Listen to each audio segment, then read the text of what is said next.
Buenos Aires no duerme a mediados de los años 40. Miles de porteños colman los teatros, pizzerías y los modernos bares automáticos de la avenida Corrientes. Lavalle es la calle con más cines por cuadra en todo el mundo y una verdadera marea humana circula por ella.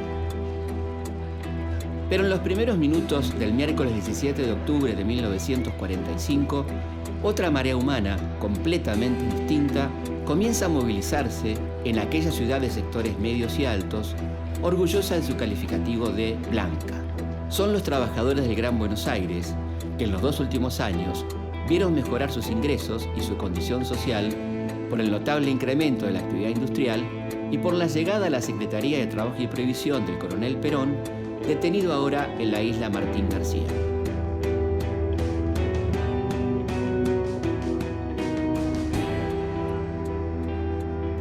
Era un montón de medidas o un conjunto de medidas desde el año 43-44 que lo habían ido colocando a Perón como un punto de referencia para el movimiento obrero. Mayoritariamente los sindicatos de la CGT miran con simpatía la política que ha llevado Perón desde la Secretaría de Trabajo y Previsión, pero con cierta distancia. Perón hace una política y esa política tiene una retraducción directa en la lucha de tendencias en el interior del movimiento obrero. Cuando uno mira las fuerzas sindicalizadas entre 1944 y 1947, uno ve que el número de afiliados es básicamente el mismo, pero se triplica el número de sindicatos. Esto muestra una fenomenal discusión al interior de las direcciones de los trabajadores y de los trabajadores mismos sobre quién hegemoniza el nuevo momento, y el 17 de octubre del 45 salda esta discusión con una victoria política para aquellos que entienden que defender al coronel y defender una política es la misma cosa. El miércoles 17 de octubre, a las 3 de la mañana, Juan Domingo Perón espera en la isla Martín García una lancha para su traslado. El coronel del pueblo había logrado inéditas mejoras en las condiciones legales y sociales de los trabajadores, como la conformación de tribunales laborales, las vacaciones pagas, el aguinaldo y la licencia por maternidad. Estos avances inquietan profundamente a los sectores de poder, que impulsan un golpe interno en su contra para desplazarlo de sus 3 cargos: vicepresidente, secretario de Trabajo y Previsión y ministro de Guerra, y detenerlo bajo la órbita del ejército. Los jefes visibles de esta conspiración cívico-militar son el general de brigada Eduardo Jorge Ábalos y el jefe del Estado Mayor de la Armada, almirante Héctor Bernengo Lima. A las 3:30 de la mañana, una lancha enviada por el presidente Delmiro Farrell traslada a Juan Domingo Perón hacia el Hospital Militar Central en la capital federal. Con las primeras luces del día, el coronel del pueblo llega a su destino.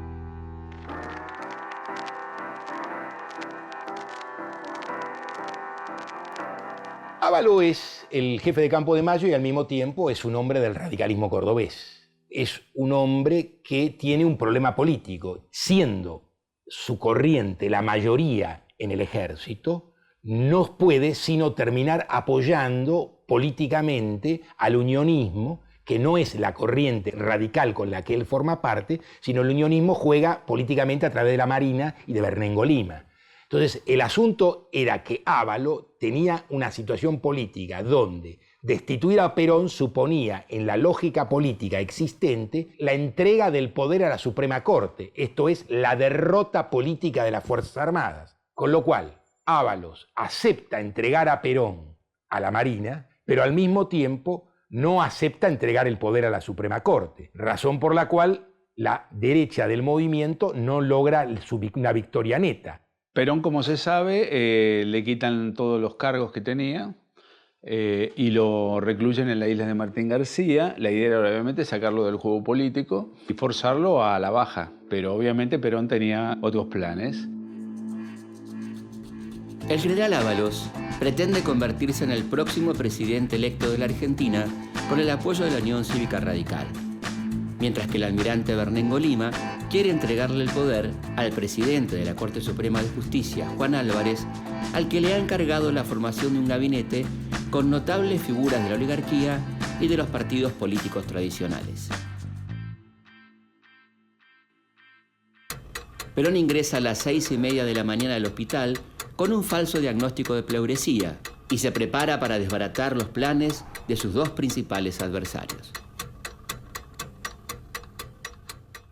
Aprovechan con su médico de confianza y demás, presenta unas radiografías antiguas donde él tenía un problema de pleura, las hacen aparecer como actuales, como sacadas en el momento, y obviamente al presentarse ante una junta de médicos calificados se le otorga la posibilidad de sacarlo de la isla de Martín García y llevarlo al Hospital Militar Central, que era obviamente lo que él quería para estar nuevamente en el centro de los acontecimientos. Precisamente el acontecimiento más grande era que ya la gente se estaba movilizando, el pueblo, para pedir su libertad.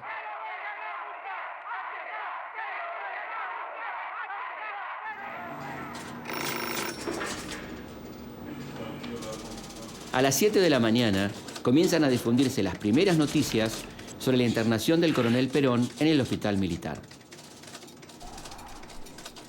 Las comisarías de la capital federal emiten partes de sorpresivas movilizaciones de trabajadores que se adelantan al paro nacional convocado por la Confederación General del Trabajo para el 18 de octubre.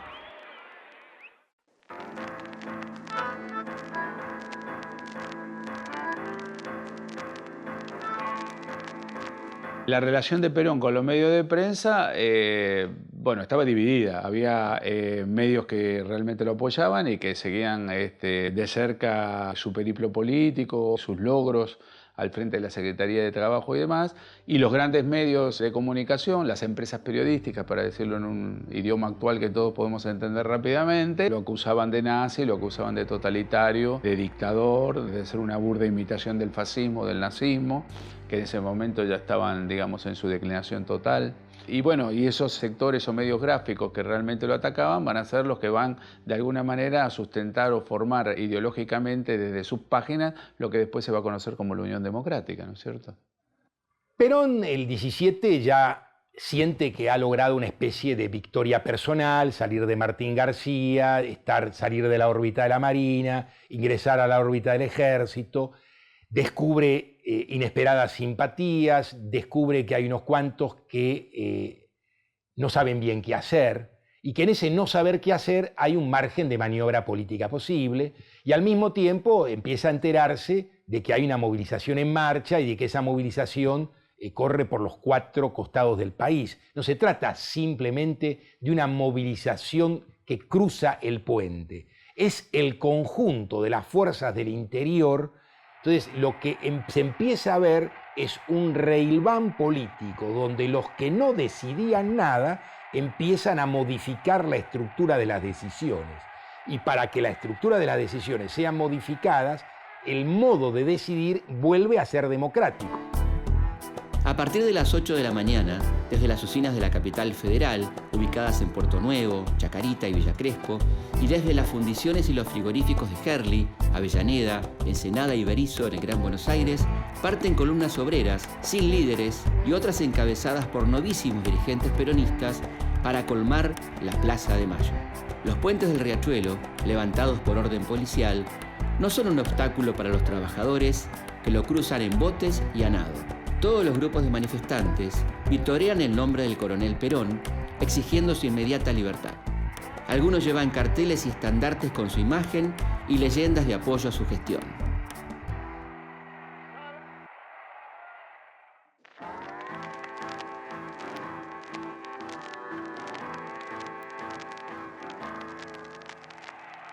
Uno ve cómo desde el tranvía hasta los camioncitos, desde caminar hasta subirse a cualquier sistema de transporte, es válido. Suponía un enfrentamiento inédito, un enfrentamiento general entre una movilización popular significativa y las Fuerzas Armadas.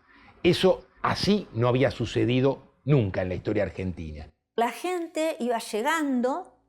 Bueno, acá hay toda una cuestión de si lo organizado o no que estuvo esto, pero bueno, los diarios que dicen, la gente va llegando desde Avellaneda, desde Lanús, de Herli, un intento de levantar los puentes, después incluso una acusación de alguno de los diarios al día siguiente de que la policía no evitó los disturbios. Y la gente se va acercando a la Plaza de Mayo.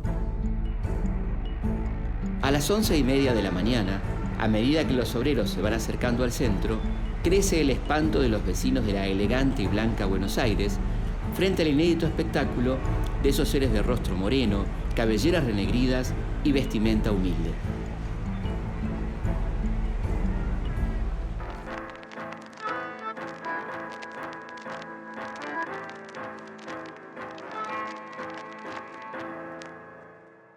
En la capital federal, hacía décadas que esas caras no transitaban por el centro de esta ciudad metropolitana.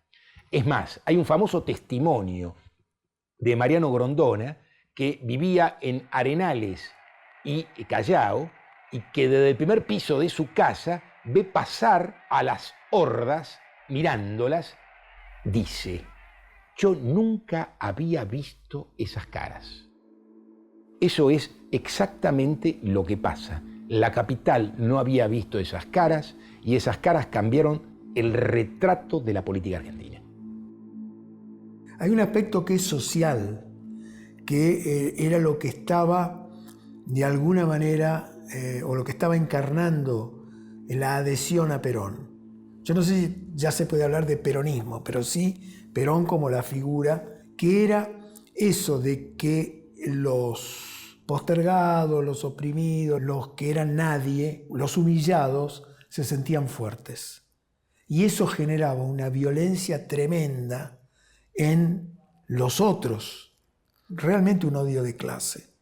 Vos sabés que había una extraña ordenanza municipal, que es una ordenanza de racismo encubierto, por la cual por las calles de la capital no se podía caminar sin chaqueta, sin saco. Y el saco, en 1940 y pico, era un elemento de clase. En consecuencia, así como los sans-culottes son la referencia francesa a lo plebeyo, los descamisados son la referencia plebeya a las patas en la fuente y a la iconografía mersa, grasa, que los educados porteños tuvieron que tolerar amargamente una larga década. Y ahí hay otro dato que me parece interesante de tener en cuenta, que es que el movimiento obrero también está fracturado. Si uno mira masas movilizadas, mayoritariamente apoyan a Perón. Pero también tenéis movilización en contra. Y entonces ahí se da este hecho de que cada parte del movimiento obrero, peronista y antiperonista, va a apelar a sus Fuerzas Armadas, a sus cuadros armados, a los que tienen las armas de su lado. A las 12 del mediodía, la temperatura es de 25 grados, pero en la Plaza de Mayo, el calor de la concentración aumenta minuto a minuto a medida que se van sumando obreros con overoles, oficinistas con trajes y sombreros y mujeres con camisolas largas con niños en alpargatas. La relación de Eva Perón con el 17, o Eva Duarte entonces, ¿no? Eva Perón con el 17 de octubre aparece de algún modo mitificado. La presencia de Eva en 17 de octubre Si la hubo, fue muy menor, porque lo que parecía era como la compañera del coronel preso, no como alguien que tenía una prédica política por entonces. Evita no tiene un papel particular el 17 de octubre del 45 y no lo tiene porque Evita en octubre del 45 es la pareja del coronel Perón, no una figura de la política argentina. Cuando Evita se entrevista con dirigentes de ese momento planteando el problema del pedido de habeas corpus, ellos le contestan como se le contesta a la mujer de un dirigente cuando la mujer no es ella misma una militante, sino una mujer preocupada por el destino de su hombre, lo cual es absolutamente legítimo. A las 12:30 del mediodía, en el piso 11 del Hospital Militar, almuerzan el coronel Perón y su principal operador político y sindical, el teniente coronel Domingo Mercante. Perón está atento al desarrollo de los acontecimientos. Sabe que la marea popular tiende a trasladarse a Plaza de Mayo al difundirse rumores sobre su posible presencia en la Casa de Gobierno.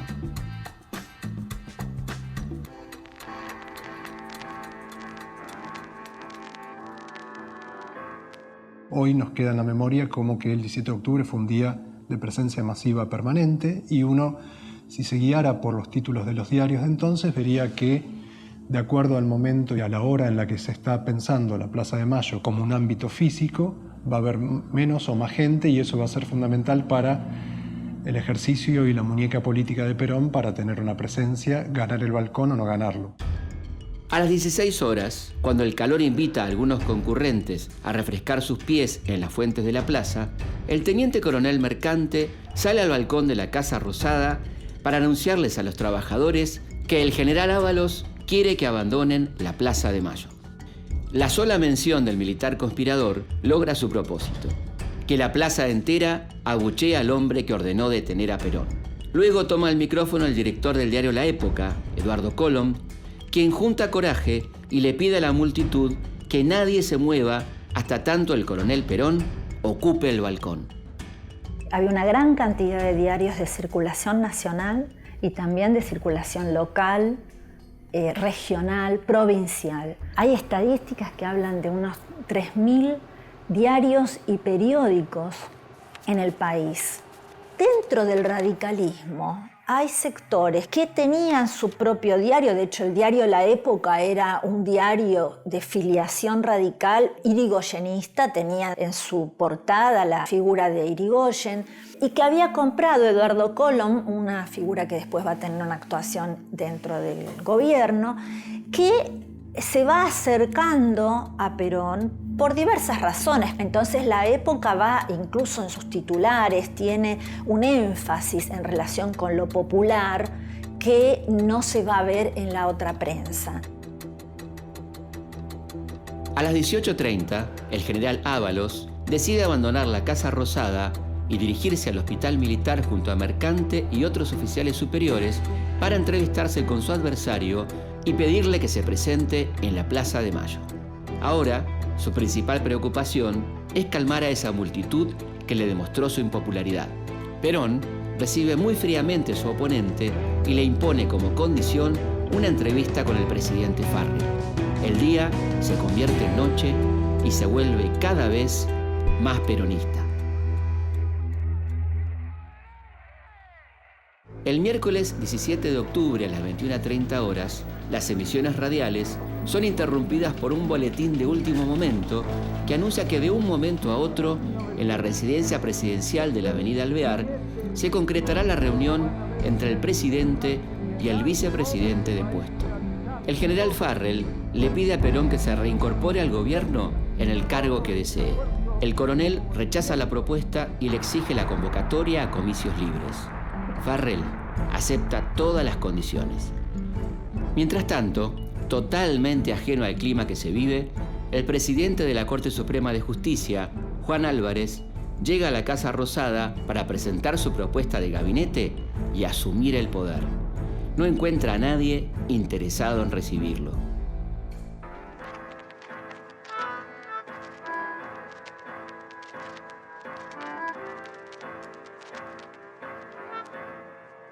Perón le pide a Farrell que no se den las condiciones de la Marina. La Marina era la entrega del poder a la Suprema Corte, cosa a la que ni Farrell ni el ejército estaban dispuestas. En consecuencia, Perón salva a las Fuerzas Armadas y al ejército en particular de una situación peculiarmente bochornosa para ellas, que era retirarse como derrotadas antes de las elecciones. En esta situación, este movimiento que Perón hace es el que le permite a Perón empalmar a una minoría militar que lo respalda con una mayoría militar que, si bien no le es hostil, tampoco es adicta ni mucho menos, que es el propio Ábalos y Campo de Mayo, pero al mismo tiempo le da a esa mayoría que no lo respalda una salida política que no los deja en manos de la Marina. Entonces, Perón borda una respuesta política que reacomoda el lugar de las Fuerzas Armadas en el trípode del poder, al mismo tiempo que le permite a él ser la resultante de este trípode, es decir, del movimiento militar que da el golpe del 43, del surgimiento, del desarrollo de los trabajadores a partir de la política que el golpe del 43 plantea, y del nuevo orden internacional que supone la Segunda Guerra Mundial. De ese trípode, Perón es la expresión concentrada y moderna. Bernengo Lima estaba en contra, incluso en contra de Perón, incluso él subleva a la Marina, y ese es un dato que por lo menos yo lo he visto poco referido, pero la flota de Río se ubica frente a la ciudad de Buenos Aires, dispuesta a bombardear la Plaza de Mayo para dispersar a la multitud reunida el 17. A la noche del 17, la flota de Río se prepara para bombardear la ciudad. En una antesala o en un prólogo de lo que fueron los bombardeos de 1955. Pero allí la disposición ya estaba. Finalmente no lo hacen porque Campo de Mayo, donde estaba Ábalos y donde se esperaba el apoyo en contra de Perón, Campo de Mayo queda neutralizado.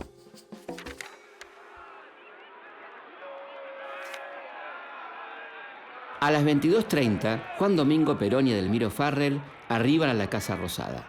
La muchedumbre, que llega según cifras oficiales a unas 300.000 personas, espera impaciente en la plaza la aparición de su líder. Entre cantos y aplausos ininterrumpidos, Perón sale al balcón y pide que se cante el himno nacional para tomarse su tiempo y así preparar las palabras con las que va a entrar en la historia. Bajo el uso de la palabra, el señor coronel Juan Perón.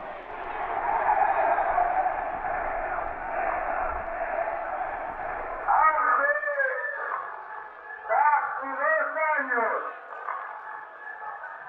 desde estos mismos balcones, dije que tenía 3 honras en mi vida: la de ser soldado, la de ser un patriota y la de ser el primer trabajador argentino.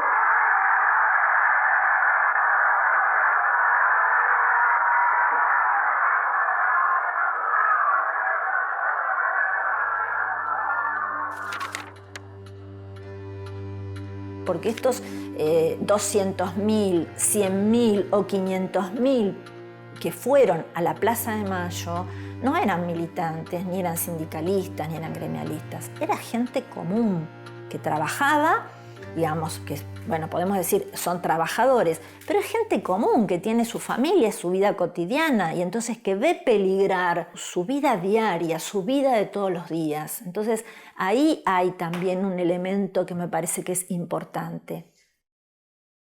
Ese enfrentamiento que no se dio por las armas en octubre del 45, se va a dar por la vía electoral en febrero del 46. Por supuesto, los dos están de acuerdo en convocar elecciones porque cada uno cree que va a ganar. Cosa que, bueno, para unos no resultó. Por eso yo creo que se puede caracterizar al 17 de octubre en este aspecto como un enfrentamiento diferido.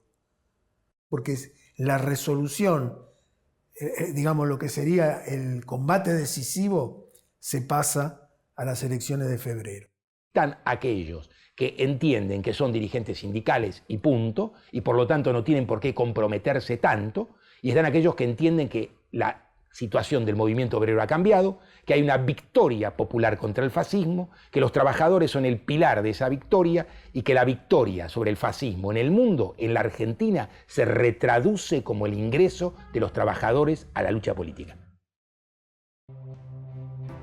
Contrariamente a los que esperaban sus enemigos, aquel fue un discurso pacífico y contenedor en el que pedía la conciliación y la colaboración entre las clases sociales. Así, llegaba a su fin aquel primer día peronista. La gente volvía a sus casas como podía, con la satisfacción de la lucha ganada y con la convicción de cumplir la huelga decretada por la Confederación General del Trabajo para la jornada del 18 de octubre que ya comenzaba. Perón fue a reunirse con Eva para celebrar y planear su casamiento. Terminaba un día y comenzaba una nueva etapa en la historia argentina.